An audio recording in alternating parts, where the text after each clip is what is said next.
माता का आंचल पाठ प्रवेश। माता का आंचल पाठ के लेखक शिवपूजन सहाय जी हैं। इस कहानी में लेखक ने माता पिता का बच्चों के प्रति अपार स्नेह, प्रेम, चिंता व अपने बचपन तथा ग्रामीण जीवन में बच्चों द्वारा खेले जाने वाले अनेक प्रकार के खेलों का बड़े ही सुंदर तरीके से वर्णन किया है। साथ में बच्चों के माध्यम से बात बात पर ग्रामीणों द्वारा बोली जाने वाली लोकोक्तियों का भी कहानी में बड़े रोमांचक तरीके से प्रयोग किया गया है। यह कहानी भले ही शुरुआत से पिता पुत्र प्रेम के इर्द गिर्द घूमती हो, परंतु अंत में मातृ प्रेम का अनूठा उदाहरण प्रस्तुत करती है। यह कहानी हमें बताती है कि एक छोटे बच्चे को दुनिया की सारी खुशियां चाहे पिता दे, परंतु सुरक्षा और शांति की अनुभूति सिर्फ मां के आंचल में ही मिलती है। शिवपूजन सहाय के बचपन का नाम तारकेश्वरनाथ था, मगर घर में उन्हें उनके पिताजी भोलानाथ कहकर पुकारा करते थे। भोलानाथ भी अपने पिता को बाबूजी व माता को मैया कहा करते थे। बचपन में भोलानाथ का ज्यादातर समय अपने मित्रों के साथ मस्ती में व अपने पिता के सानिध्य में ही गुजरता था। बाबूजी लेखक को अपने साथ ही सुलाते, अपने साथ ही जल्दी सुबह उठाकर स्नान करते और अपने साथ ही भगवान की पूजा अर्चना कराते थे। जब लेखक के बाबूजी उनको तिलक लगाने लगते तो लेखक उन्हें बहुत परेशान करते थे, परंतु जब थोड़ा प्यार और डांट से बाबूजी तिलक लगा देते तो लेखक पूरे बम्भोला लगते थे, जिस कारण बाबूजी लेखक को भोलानाथ पुकारते थे। जब भी भोलानाथ के बाबूजी रामायण का पाठ करते, तब भोलानाथ उनके बगल में बैठकर अपने चेहरे का प्रतिबिंब आईने में देखकर खूब खुश होते। पर जैसे ही उनके बाबूजी की नजर उन पर पड़ती तो वो थोड़ा शर्माकर और मुस्कुराकर आईना नीचे रख देते थे। उनकी इस बात पर उनके बाबूजी भी मुस्कुरा उठते थे। पूजा अर्चना करने के बाद भोलानाथ के बाबूजी एक मोटी कॉपी पर 1000 बार राम नाम लिखते थे। फिर 500 बार छोटे छोटे कागजों पर राम नाम लिख कागज उन पर्चियों में छोटी छोटी आटे की गोलियां रखकर गंगा जी में मछलियों को खिलाने जाते थे। लेखक भी अपने बाबूजी के कंधे में बैठकर गंगा जी के पास जाते और फिर उन आटे की गोलियां को मछलियों को खिला देते थे। उसके बाद वो अपने बाबूजी के रास्ते में खूब सारी मस्ती कर साथ घर आकर खाना खाते। भोलानाथ की माँ जिद करके उन्हें अनेक पक्षियों के नाम से निवाले बनाकर बड़े प्यार से खिलाती थी। भोलानाथ की माँ भोलानाथ को बहुत लाड प्यार करती थी। वह कभी उन्हें अपनी बाहों में भरकर खूब प्यार करती, तो कभी उन्हें जबरदस्ती पकड़कर उनके सिर पर सरसों के तेल से मालिश करती। उस वक्त भोलानाथ बहुत छोटे थे, इसलिए वह बात बात पर रोने लगते। इस पर बाबूजी भोलानाथ की माँ से नाराज हो जाते थे, लेकिन भोलानाथ की माँ उनके बालों को अच्छे से बनाकर उनकी गुत्त बनाकर उसमें फूलदार लड्डू लगा देती थी और साथ में भोलानाथ को रंगीन कुर्ता व टोपी पहना देती थी, जिससे लेखक कन्हैया जैसे दिखाई देते थे। भोलानाथ अपने हमउम्र दोस्तों के साथ तरह तरह के नाटक करते थे। कभी चबूतरे का एक कोना ही उनका नाटक घर बन जाता तो कभी बाबूजी की नहाने वाली चौकी ही रंगमंच बन जाती और उसी रंगमंच पर सरकंडे के खंभों पर कागज की चादर बनाकर उनमें मिट्टी या अन्य चीजों से बनी मिठाइयों की दुकान लग जाती, जिसमें लड्डू, बताशे, जलेबियां आदि सजा दिए जाते थे। और फिर जस्ते के छोटे छोटे टुकड़ों के बने पैसों से बच्चे आपस में भी खरीदार और दुकानदार बनकर उन मिठाइयों को खरीदने बेचने का नाटक करते थे। भोलानाथ के बाबूजी भी कभी कभी वहां से असली के पैसों से खरीदारी कर लेते थे। ऐसे ही नाटक में कभी घरोंदा बना दिया जाता था, जिसमें घर के सामान सजाकर रख दिए जाते थे। तो कभी कभी बच्चे बारात का भी जुलूस निकालते थे, जिसमें तंबूरा और शहनाई भी बजाई जाती थी। दुल्हन को भी विदा कर लाया जाता था। कभी कभी बाबूजी दुल्हन का घूंघट उठाकर देख लेते तो सब बच्चे शर्माकर हंसते हुए वहां से भाग जाते थे। बाबूजी भी बच्चों के खेलों में भाग लेकर उनका आनंद उठाते थे। आम की फसल ले दौरान आंधी चलने से बहुत से आम गिर जाते थे। बच्चे उन आमों को उठाने भागा करते थे। एक दिन सारे बच्चे आम के बाट में खेल रहे थे। तभी बड़ी जोर से आंधी आई। बादलों से पूरा आकाश ढक गया और देखते ही देखते खूब जमकर बारिश होने लगी। काफी देर बाद बारिश बंद हुई तो बाग के आसपास बिच्छू निकल आए, जिन्हें देखकर सारे बच्चे डर के मारे भागने लगे। संयोगवश रास्ते में उन्हें मूसन तिवारी मिल गए। भोलानाथ के एक दोस्त बैजू ने उन्हें चिढ़ा दिया। फिर क्या था, बैजू की देखा देखी सारे बच्चे मूसन तिवारी को चिढ़ाने लगे। मूसन तिवारी ने सभी बच्चों को वहां से भगा दिया और सीधे उनकी शिकायत करने पाठशाला चले गए। पाठशाला में लेखक और लेखक के साथियों की शिकायत गुरुजी से कर दी। गुरुजी ने सभी बच्चों को स्कूल में पकड़ लाने का आदेश दिया। सभी को पकड़कर स्कूल पहुंचाया गया। दोस्तों के साथ भोलानाथ को भी जमकर मार पड़ी। जब बाबूजी को इस बात की खबर पहुंची तो वो दौड़े दौड़े पाठशाला आए। जैसे ही भोलानाथ ने अपने बाबूजी को देखा तो वो दौड़कर बाबूजी की गोद में चढ़ गए और रोते रोते बाबूजी का कंधा अपने आंसुओं से भिगा दिया।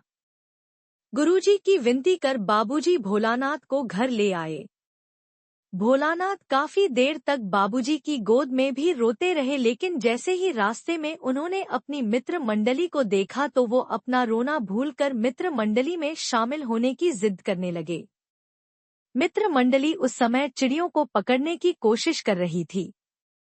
चिड़िया तो उनके हाथ नहीं आई, पर उन्होंने एक चूहे के बिल में पानी डालना शुरू कर दिया। उस बिल से चूहा तो नहीं निकला, लेकिन सांप जरूर निकल आया। सांप को देखते ही सारे बच्चे डर के मारे भागने लगे। भोलानाथ भी डर के मारे भागे और गिरते पड़ते जैसे तैसे घर पहुंचे। लहूलुहान शरीर लिए जैसे ही घर में घुसे, सामने बाबूजी बैठकर हुक्का पी रहे थे। उन्होंने भोलानाथ को आवाज लगाई, परंतु आज भोलानाथ सीधे अंदर अपनी माँ की गोद में जाकर छुप गए। भोलानाथ को ऐसा डरा हुआ देखकर माँ का भी रोना निकल गया।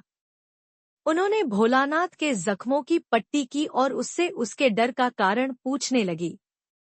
बाबूजी ने भोलानाथ को अपनी गोद में लेना चाहा, लेकिन डरे व घबराए हुए भोलानाथ को उस समय पिता के मजबूत बाहों के सहारे व दुलार के बजाय अपनी माँ का आंचल ज्यादा सुरक्षित व महफूज लगने लगा। जहाँ लड़कों का संग तहाँ बाजे मृदंग, जहाँ बुढ़ों तहाँ खर्चे का तंग। हमारे पिता तड़के उठकर निबट नहाकर पूजा करने बैठ जाते थे। हम बचपन से ही उनके अंग लग गए थे। माता से केवल दूध पीने तक का नाता था, इसलिए पिता के साथ ही हम भी बाहर की बैठक में ही सोया करते। वह अपने साथ ही हमें भी उठाते और साथ ही नहला धुलाकर पूजा पर बिठा लेते। हम भभूत का तिलक लगा देने के लिए उनको दिक करने लगते थे। कुछ हंसकर, कुछ झुंझलाकर और कुछ डांटकर वह हमारे चौड़े लिलार में त्रिपुंड कर देते थे। हमारे लिलार में भभूत खूब खुलती थी। सिर में लंबी लंबी जटाएं थी। भभूत रमाने से हम खासे बम भोला बन जाते थे। लेखक बताते हैं कि जहाँ लड़कों का साथ या मिलन होता है, वहाँ ऐसा प्रतीत होता है जैसे कोई मृदंग नामक वाद्य यंत्र बज रहा हो, और जहाँ कहीं बुजुर्ग का संग हो वहाँ खर्चे का अभाव हो जाता है। लेखक अपने पिता के बारे में बताते हैं कि उनके पिता सुबह के समय जल्दी उठकर सुबह का अपना नित्य कर्म कर नहाकर पूजा करने बैठ जाते थे। लेखक बचपन से ही अपने पिता के साथ ही रहते थे। माता से केवल उनका नाता दूध पीने तक का ही था, इसलिए लेखक पिता के साथ ही घर के बाहर बैठने के कमरे में ही सोया करते थे।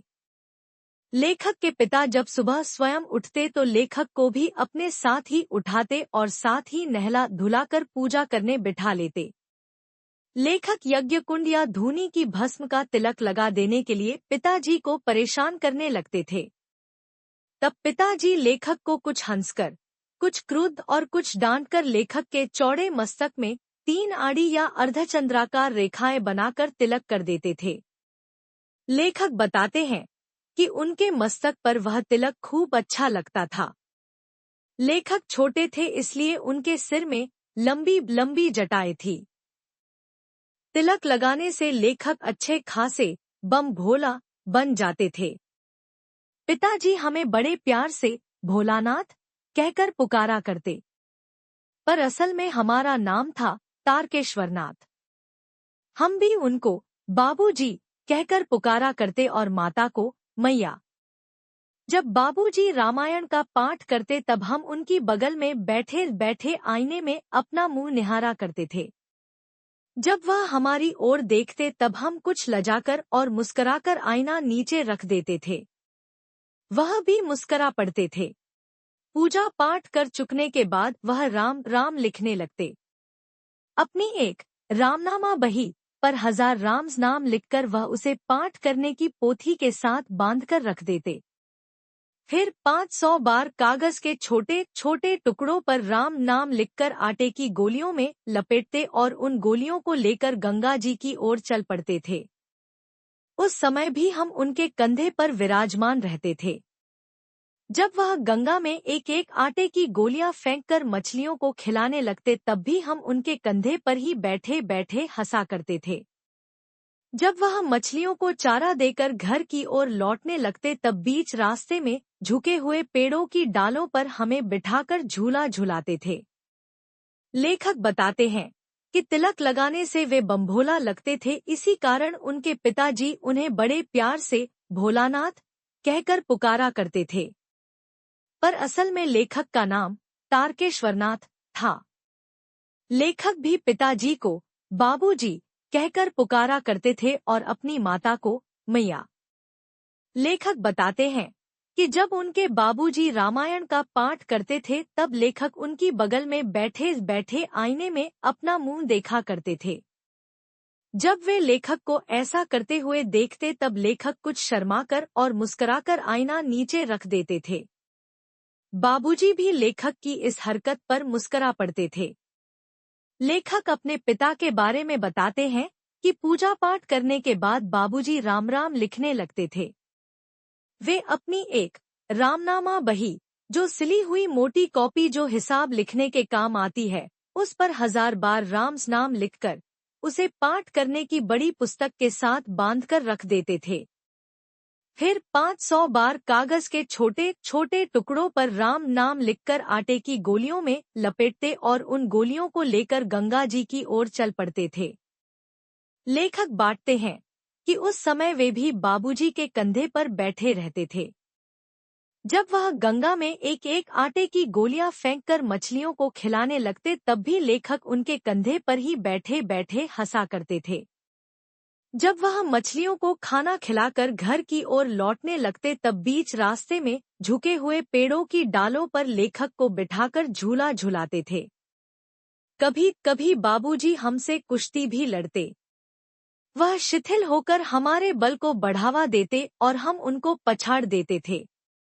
यह उतान पड़ जाते और हम उनकी छाती पर चढ़ जाते थे। जब हम उनकी लंबी लंबी मूंछें उखाड़ने लगते तब वह हंसते हंसते हमारे हाथों को मूंछों से छुड़ाकर उन्हें चूम लेते थे। फिर जब हमसे खट्टा और मीठा चुम्मा मांगते तब हम बारी बारी कर अपना बायां और दाहिना गाल उनके मुंह की ओर फेर देते थे। बाएं का खट्टा चुम्मा लेकर जब वह दाहिने का मीठा चुम्मा लेने लगते तब अपनी दाढ़ी या मूंछ हमारे कोमल गालों पर गड़ा देते थे। हम झुंझलाकर फिर उनकी मूंछें नोचने लग जाते थे।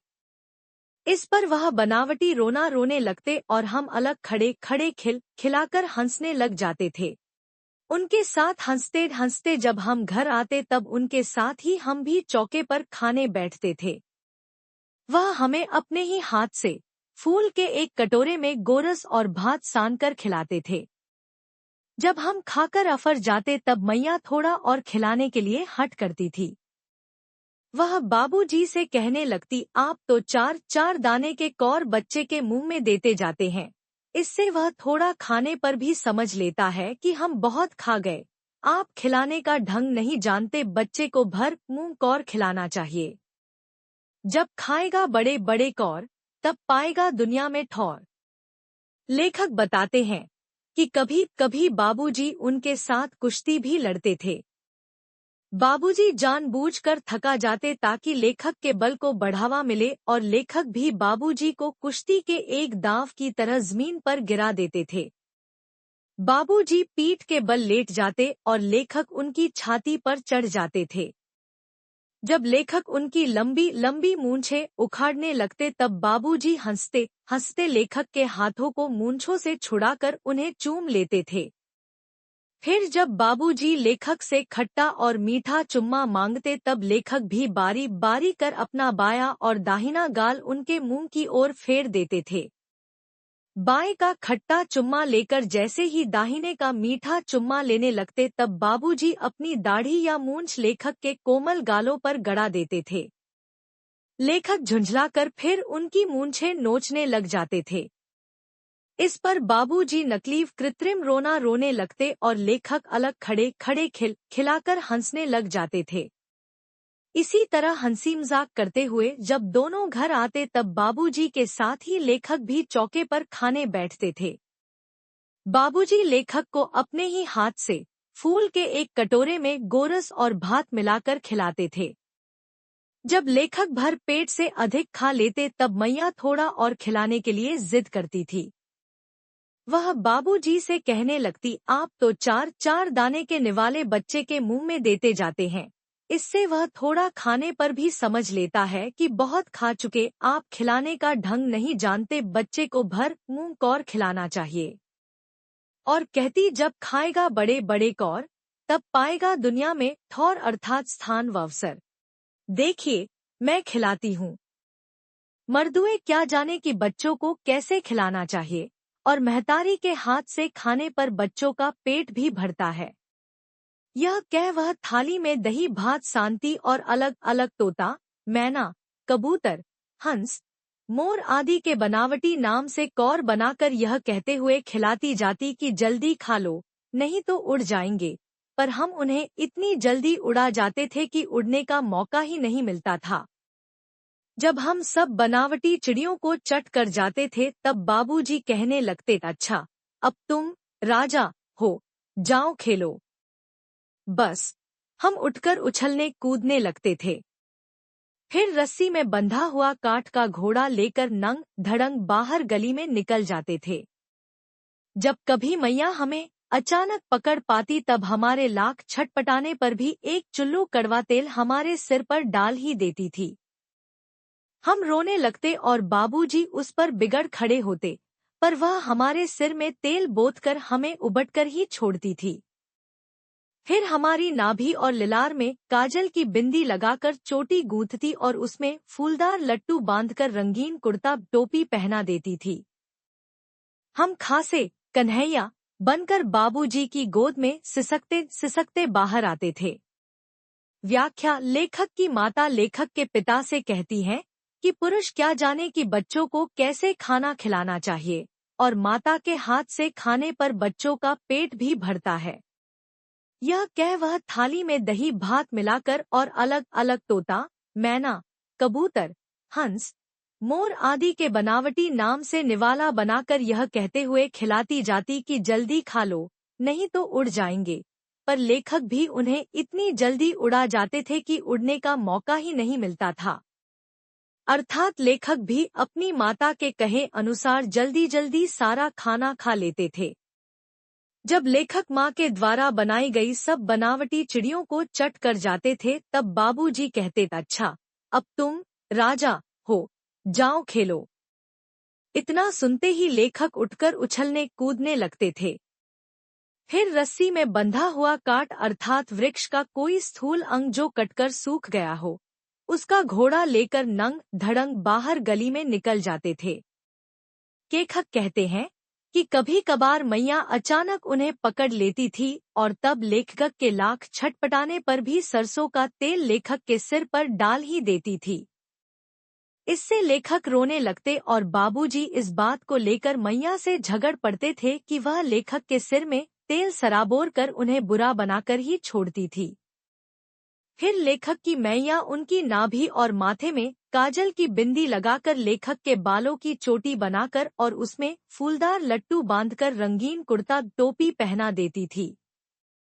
इससे लेखक अच्छे खासे कन्हैया बनकर बाबूजी की गोद में सिसकते सिसकते बाहर आते थे। बाहर आते ही हमारी बाट जोहने वाला बालकों का एक झुंड मिल जाता था।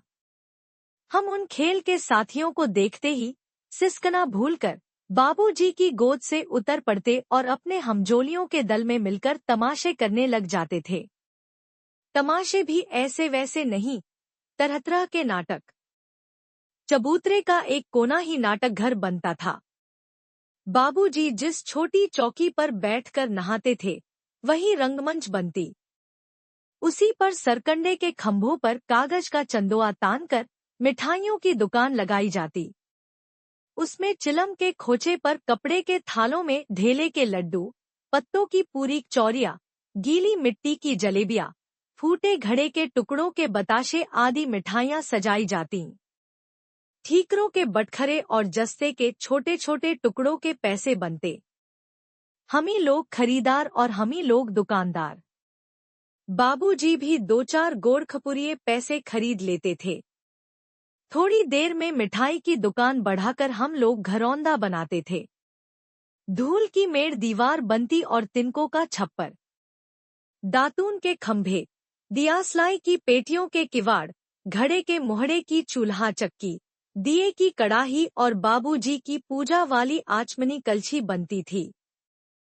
पानी के घी, धूल के पिसान और बालू की चीनी से हम लोग जोनार तैयार करते थे। हमी लोग जोनार करते और हमी लोगों की जोनार बैठती थी। जब पंगत बैठ जाती थी तब बाबूजी भी धीरे से आकर पांत के अंत में जीमने के लिए बैठ जाते थे।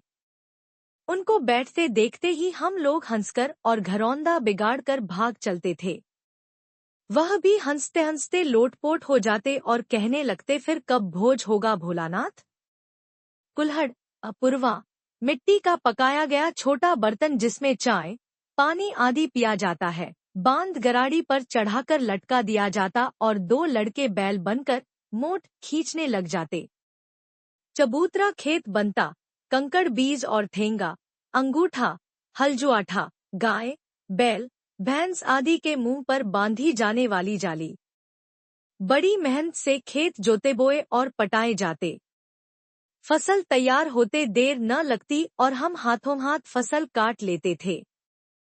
काटते समय गाते थे, ऊंच नीच में बई कियारी, जो उपजी सो भई हमारी। फसल को एक जगह रखकर उसे पैरों से रौंद डालते थे। कसोरे, मिट्टी से बना छिछला कटोरा का सूप बनाकर ओसाते और मिट्टी की दिए के तराजू पर तौलकर राशि तैयार कर देते थे। इसी बीच बाबूजी आकर पूछ बैठते थे, इस साल की खेती कैसी रही भोलानाथ। लेखक और उनके साथी कभी कभी बारात का भी जुलूस निकालते थे। टीन का बना हुआ चौकोर आकार का एक पात्र जिसमें घी, तेल, आटा आदि रखा जाता है, उसका तानपूरा बजता, आम के उगते हुए पौधे को घिसकर शहनाई बजाई जाती, टूटी चुहेदानी की पालकी बनती। लेखक और उनके साथी समधी बनकर बकरे पर चढ़ लेते और चबूतरे के एक कोने से चलकर बारात दूसरे कोने में जाकर दरवाजे लगती थी। वहां काठ की पटरियों से घिरे, गोबर से लिपे, आम और केले की टहनियों से सजाए हुए छोटे आंगन में छोटा कुल्हड़ का पानी रखने का बड़ा घड़ा रखा रहता था। वहीं पहुंचकर बारात फिर लौट आती थी। लौटने के समय छोटी चारपाई पर लाल पर्दे के लिए डाला हुआ कपड़ा डालकर उसमें दुल्हन को चढ़ा लिया जाता था। लौट आने पर बाबूजी ज्यों ही पर्दे के लिए डाले हुए कपड़े को हटाकर दुल्हन का मुख निरखने लगते, त्यों ही लेखक और उनके साथी हंसकर भाग जाते। थोड़ी देर बाद फिर लड़कों की मंडली जुट जाती थी। इकट्ठा होते ही अब खेती का कल खेलने की बात की जाती। बस चबूतरे के छोर पर चरखी गड़ जाती और उसके नीचे की गली कुआं बन जाती थी। मूंज की बटी हुई पतली रस्सी में एक मिट्टी का पकाया गया छोटा बर्तन जिसमें चाय, पानी आदि पिया जाता है, बांध कर गराड़ी पर चढ़ाकर लटका दिया जाता और 2 लड़के बैल बनकर मोट खींचने लग जाते। चबूतरा खेत बनता, कंकड़ बीज और अंगूठा हल। बड़ी ही मेहनत से खेत जोते जाते और बीज बोए जाते और पटाए जाते। फसल तैयार होते देर न लगती और लेखक और उनके साथी हाथों हाथ फसल काट भी लेते थे। काटते समय अक्सर गांव में गाए जाने वाला गीत गाते थे। ऊंच नीच में बई कियारी, जो उपजी सो भई हमारी। लेखक और उनके साथी अपने बड़ों की नकल करते हुए फसल को एक जगह रखकर उसे पैरों से रौंद डालते थे। मिट्टी से बना छिछला कटोरे का सूप बनाकर ओसाते और मिट्टी की दिए के तराजू पर तौलकर राशि तैयार कर देते थे। इसी बीच बाबूजी आकर पूछ बैठते थे, इस साल की खेती कैसी रही भोलानाथ? लेखक से लेखक के भय का कारण पूछने लगी। कभी लेखक के अंग भरकर दबाती और कभी लेखक के अंगों को अपने आंचल से पोंछकर चूम लेती। लेखक को दर्द में देख वह भी दर्द से सहर गई। झटपट हल्दी पीसकर लेखक के घावों पर थोपी गई। घर में कुहरा मच गया। लेखक केवल धीमे सुर से सा साए कहते हुए मैया के आंचल में लुके चले जाते थे। सारा शरीर थरथर कांप रहा था। रोंगटे खड़े हो गए थे। लेखक आंखें खोलना चाहते थे, पर वे खुलती न थीं।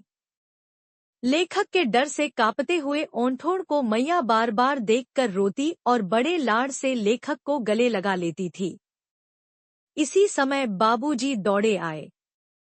बाबूजी आकर झट से लेखक को मैया की गोद से अपनी गोद में लेना चाहते थे, पर लेखक ने मैया के आंचल की प्रेम और शांति के अनुभव की छाया न छोड़ी।